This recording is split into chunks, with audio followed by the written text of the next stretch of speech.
mende askoan zehar, gure, Gipuzkoa, Bizkaia eta Arabako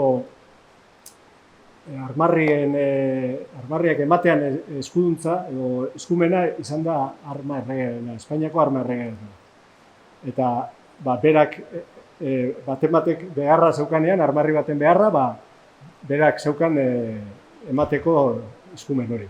Eta adibidez Antzolako kasua oso adierazgarria da, Antzolan 18. mendean udaletxe hau eraikina egiten da eta erdixean dauka hueko uzten da armarrirako, baina, karo, zer jarri, ez zeukan Antzolak armarririk.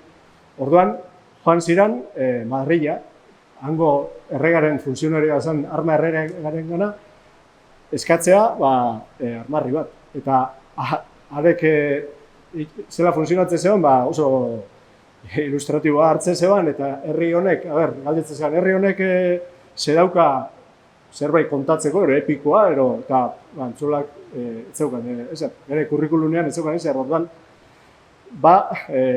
zuzenean arma erregeak asmau itxen zegoen, historia bat. Eta asmau zegoen, Antzolarrak 1920. urtean joan zirela Valdejonkerako batailara eta Mairuen aurkako batailan parte hartu zuten, baina hori dana da asmakizun hutsa. Eta asmatu zen horri, gero arma zertifikatuan idazten zen, eta azalpena ematen zen eremu bakoitzak zer esan nahi.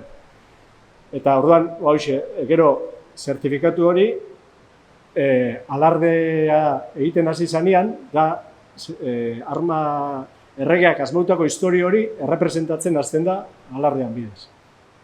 Baina da, Espainiako arma erregeak asmautako historia bat, eta ez da Antzolan kasua bakarrik. Herri, Gipuzkoa, Bizkaia eta Arabako herri askotako armarrixak hola sortu izan dira.